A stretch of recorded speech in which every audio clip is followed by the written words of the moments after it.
शक आदमी को किस दौराहे पर लाकर खड़ा कर दे यह कोई नहीं जानता।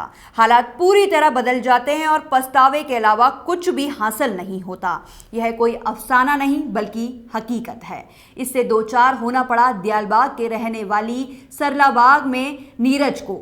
अभी 3 दिन पूर्व पश्चिमपुरी निवासी नीरज की शादी दयालबाग के ऋषभ से हुई थी। छोटी बहन से मोबाइल पर बात करने पर ऋषभ ने शक के आधार पर अपनी पत्नी नीरज की जान लेने की योजना बना ली। नीरज को उसके चाचा के घर में ही चाकू से जानलेवा हमला कर मरणासन कर दिया। मौके पर पहुंची पुलिस ने उसे जेल भेज दिया है। पीड़िता के परिजनों के मुताबिक नीरज का विवाद दयालबाग के सरलाबाग निवासी ऋषभ के साथ 7 दिसंबर 2022 में हुआ था। शादी के बाद से ऋषभ अपनी पत्नी नीरज पर शक करने लगा था। वह उसे ठीक से बात नहीं करता था और बात बात पर उसके साथ मारपीट करता था। परिजनों ने बताया कि 6 मार्च को ऋषभ ने पश्चिमपुरी स्थित अपने ससुरालियों को फोन पर सूचना दी कि वे नीरज को अपने घर ले जाएं। बेटी के ससुराल से मिली सूचना के बाद नीरज के पिता राजेंद्र सिंह वहां पहुंचे। तब ऋषभ ने उनसे उनकी बेटी नीरज को अपने घर ले जाने की बात कही। राजेंद्र सिंह अपनी बेटी नीरज को लेकर सरलाबाग में ही रहने वाले अपने छोटे भाई हाकिम के घर छोड़ आए। इसके 5 दिन बाद 11 मार्च को ऋषभ हाकिम सिंह के घर पहुंचा और अपनी पत्नी से मिलने की अनुमति मांगी। इसके बाद हाकिम सिंह की पत्नी पानी लेने रसोई में चली गई। तभी ऋषभ ने कमरे के 3 दरवाजे बंद कर नीरज पर चाकू से ताबड़तोड़ जानलेवा प्रहार किया। इसके बाद वहां चीख पुकार मच गई। पड़ोसी भी एकत्रित हो गए।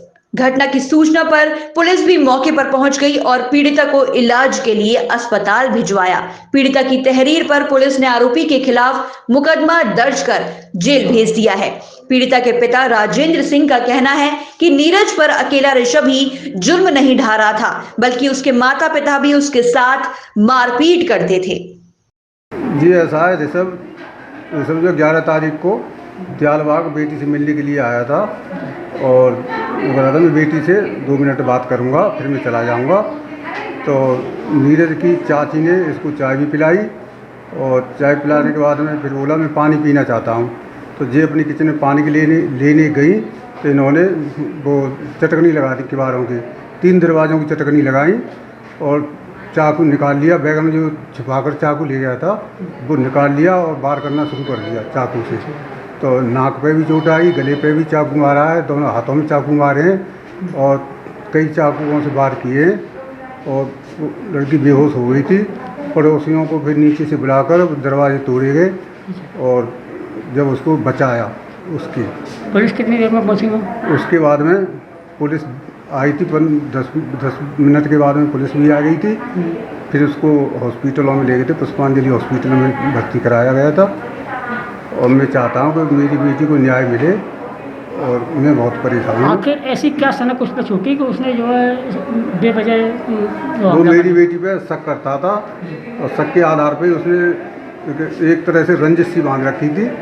तो उसने मारने की नीयत से हमला किया था। जी, जान से मारने की नीयत से हमला किया था। उसके माता पिता से मना नहीं करते थे इस तरह बहू के साथ ना किया जाए? माता पिता उसी का सहयोग करते थे।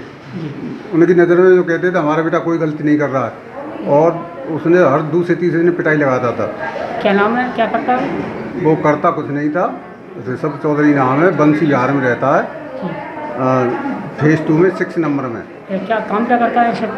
काम कुछ नहीं, वो हमें तो ये बताया था मैं तैयारी कर रहा हूँ बैंक की। हाँ, बैंक की तैयारी कर रहा हूँ। लेकिन बेरोजगार है? हाँ, बेरोजगारी था, फिलहाल तो वो बेरोजगारी था। उसके पिताजी रेलवे से रिटायर्ड थे, लोको पायलट से। आप क्या चाहते हैं मामले? हम चाहते हैं हमारी बेटी को न्याय मिले। उसने जो इतना कांड किया है, इतना बुरा कांड किया है, तो उसको न्याय मिले किसी भी तरह से।